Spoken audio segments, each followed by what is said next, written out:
Congress party మీద విమర్శలు చేయాలనంటే బయటి పార్టీలు ఎవ్వరు అవసరమే లేనట్టున్నది.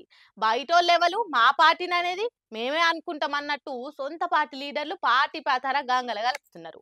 వాళ్ళకు వాళ్ళేది అనుకొని వాళ్ళ కాలే తిట్టుకొని కొట్టుకునే పని ముందటేసుకున్నట్టున్నారు.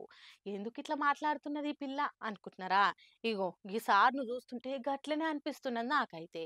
ఈ పెద్ద మనిషి మాటలు విన్నాక మీకేమనిపిస్తుందో మొత్తం వార్తిని కామెంట్లు చేయుండ్రిగా. ఇవాళ ఎవరి ధైర్యం కాదు కులగన చేయాలని చెప్పే ధైర్యం ఎవరికి లేదు. అది కేవలం రాహుల్ గాంధీ చెప్పేందుకు అవుతుంది. ఇక్కడ ఎవరు చేయరు. ఆ మహానాయకుడు తీసిన డిసిషన్కు అందరూ ముక్కు కోసుకొని చేస్తారు. రేవంత్ రెడ్డి గారు మన ముఖ్యమంత్రి గారు గట్టిగా నిలబడి చేస్తారు. లేకుంటే ఎక్కడ చేయనిస్తారు వీళ్ళు, ఈ కొడుకులు చేయనియరు. ఇన్నరా సొంత పార్టీలు ఉన్న రెడ్లను ఎట్లా అంటున్నాడో. అక్కడ రాహుల్ గాంధీ చెప్పినందుకు ఇక్కడ రేవంత్ రెడ్డి పట్టుబట్టినందుకు కులగణన అయ్యింది తప్ప తెలంగాణ ఇచ్చుట్ల కూడా రెడ్డి కుల పోలే అడ్డం పడ్డారన్నట్టు చెప్తుండి నుండ్రి. తెలంగాణని ఇయ్యనియలే, ఎన్ని ఇబ్బందులు పెట్టిరు, కన్నమ్మ బాధలు పెట్టి కొడుకుడు సోనియా గాంధీ గారు డిసిషన్ తీసుకుందని ఈ తెలంగాణ వచ్చింది. ఇన్నరా రెడ్డి కులపోళ్ళు కన్నమ్మ బాధలు పెట్టిండ్రట తెలంగాణ ఇస్తా అంటే. అంతేకాదు రేవంత్ రెడ్డిని కూడా తిప్పల పెట్టిండ్రట అలా సొంత కులపోళ్ళు. ఇదే రేవంత్ రెడ్డి గారికి ఆ రోజు కష్టకాలంలో నిలబడ్డదోరా మన యాదవ స్వరంలో నేను సిటీలో అండగా ఉన్న వాళ్ళ సామాజిక వర్గం వల్లే ఆయనకు నిలవనియలే. ఈ రోజు వచ్చి భజన కొడుతున్నారు అందరూ. బెల్లం ఏడుంటే ఈగలు ఆన్నే వాళ్ళనట్టు ఆనాడు రేవంత్ రెడ్డిని తిట్టినోళ్ళే ఇవాళ అధికారం రాగానే భజన చేస్తున్నారట. ముందుగాల రేవంత్ రెడ్డికి అండగా నిలబడ్డది మన యాదవులం అన్నట్టు చెప్తున్నాడు. అంతేకాదు సొంత పార్టీలో రెడ్డి కులపోళ్ళు చేస్తున్న రాజకీయం ఎట్లుంటుందో కూడా చెప్పిండు. ముఖ్యమంత్రిని కాపాడింది మేమే.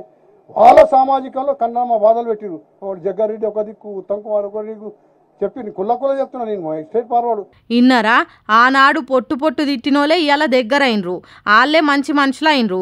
అసలు సాయం చేసింది మేము, కానీ మాకు మాత్రం టికెట్లు ఇయ్యరన్నట్టు చెప్తున్నాడు. మీరు ఎమ్మెల్యే ఓడిపోతారు, ఎంపీ కాంటాక్ట్ చేస్తారు. మీరు ఇంకోటి జీవన్ రెడ్డి ఎమ్మెల్యే ఓడిపోయిన ఎంపీ ఇచ్చిరా లేదా? మేము సికింద్రాబాద్ అడితేనే ఒక పాలసీ డిసిషన్ తీసుకురు, ఓడిపోయిన వాళ్ళకి ఇవ్వద్దు అని. మళ్ళీ జీవన్ రెడ్డికి ఎట్టిచ్చిరా? బయటి పార్టీకి తీసుకొచ్చి వాడిని నాగేందర్కి ఇచ్చిరా. అని ఇంటికి పోయి తీసుకొచ్చి ఇచ్చారు. మీ మహబూబ్ నగర్లో ఇంటికి పోయి తెచ్చి ఇచ్చారు. ఇవాళ పవర్ వచ్చిందని ఎంతోమంది వచ్చి భజన సంఘాలు భజన కొడుతున్నాయి. మేము భజన సంఘం అప్పుడు పవర్లో లేనప్పుడు మేము ఉన్నాం. అబ్బబ్బా ఎన్ని రోజుల నుంచి ఆపుకుంటున్నాడో కడుపులున్న బాధను గాని ఒక్కసారిగా అక్కేసిండు. రెడ్లు యాదవులను ఎదగనిస్తలేరు. కేంద్ర మంత్రి అయ్యేటోన్ని ఆపిండ్రు. బయటి పార్టీలను తీసుకొచ్చి టికెట్లు ఇచ్చి పార్టీని ఓడగొట్టిండ్రు. ఇంత అన్యాయం ఉంటుందా?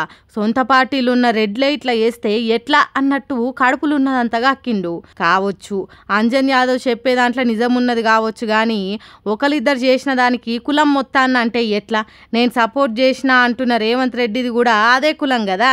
ఎంపీ టికెట్లు ఇచ్చింది, ఎమ్మెల్సీలను చేసింది కూడా ముఖ్యమంత్రి కదా. కాబట్టి నీ కోపం ఎవల మీద ఉంటే వాళ్ళనే పేరు పెట్టాను గాని మొత్తం కులాన్ని అనకుండ్రి అని అంటున్నారు రెడ్డి కులపోళ్ళు. సీఎంకి దగ్గరున్న మనిషివి నువ్వు, కావాలనే నీతోని రెడ్డి కులపోళ్ళని తిప్పిస్తున్నాడు ముఖ్యమంత్రి అని కొందరు అంటున్నారు. కాబట్టి వెనక ముందు చూసుకొని మాట్లాడే అంజన్ కుమార్ యాదవ్ అన్న అని కోరుతున్నారు కొంతమంది పబ్లిక్ ఈ మాటలు విన్నాక. ఉపాధ్యాయ ఎమ్మెల్సీ ఎన్నికల ప్రచారం మస్తు జోరుగా నడుస్తున్నది. అన్ని పార్టీల పెద్ద పెద్ద లీడర్లు ప్రచార బాధ్యతలు భుజాన వేసుకొని రువ్వడి వెంచిండ్రు. ఘాటైన మాటలతోని రాజకీయాన్ని రసవత్తరం చేస్తున్నారు. అగో అందులో భాగంగానే కేంద్ర సహాయ మంత్రి బండి సంజయ్ ఏం మాట్లాడిండో, ఓటర్లను ఎట్లా ఆకర్షించుకున్నాడు అనేది ఒకసారి చూద్దాం పాండ్రి. 27వ తారీఖు నాడు కూడా మరొక మ్యాచ్ జరగబోతున్నది. మాది భారత్ ఇండియా టీం, వాళ్ళది పాకిస్తాన్ టీం. ఓటర్లు ఆలోచించుకోవాలి. ఇండియా టీం అయినా మాకేస్తే మేము గెలుస్తాం. పాకిస్తాన్ గెలవాలనుకుంటే వాళ్ళకు ఓటేయండి. ఇండియా గెలవాలనుకుంటే మాకు ఓటేయండి. పాకిస్తాన్ గెలవాలనుకుంటే వాళ్ళకు ఓటేయండి. మాది ఇండియా టీం, వాళ్ళది పాకిస్తాన్ టీం. ఇన్నరా కాంగ్రెస్ పార్టీకి ఓటేస్తే పాకిస్తాన్కి వేసినట్టేనట. కాబట్టి ఇండియా టీం అయినా మా బీజేపీ పార్టీకే ఓటేయాలని అంటున్నాడు.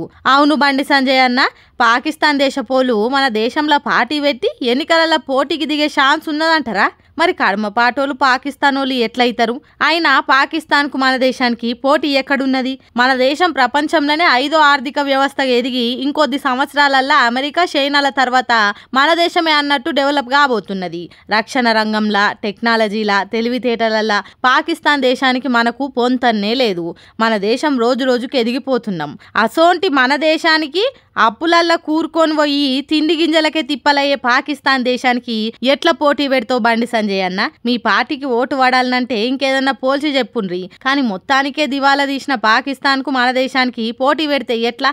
ఇంతో కొంత క్రికెట్ ఆట ఆడుతుంది కావచ్చు గాని ఎంత ఎగిరెగిరి పడినా మన దేశం చేతిలో ఓడిపోకదప్పది పాకిస్తాన్ జట్టు.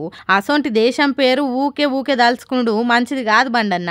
అయినా మన దేశంలో ఎమ్మెల్సీ ఎన్నికలకు పాకిస్తాన్ కు ఏం సంబంధం బండి సంజయ్ అన్న? ఇంకెన్ని రోజులు చేస్తారే పాకిస్తాన్ పేరు చెప్పి రాజకీయాలు అని అంటున్నారు రెచ్చగొట్టే ముచ్చట్లు వద్దనేటోళ్ళు. రాజకీయాలలో మంచి విమర్శలు ఉండాలే గాని పురాగా పనికిరాని దేశంతోని మన దేశానికి పోటీ ఉన్నట్టు పోల్చుడేందే అని అంటున్నారు అసలైన దేశభక్తులు. మసీదులు గులగొడతానుడు, డోమ్లు వలగొడతానుడు, పాకిస్తాన్ పేరు చెప్పుడు ఇదేనానే రాజకీయం అంటే అని అంటున్నారట బండి సంజయ్ అన్న మాటలిన్న కామన్ పబ్లిక్.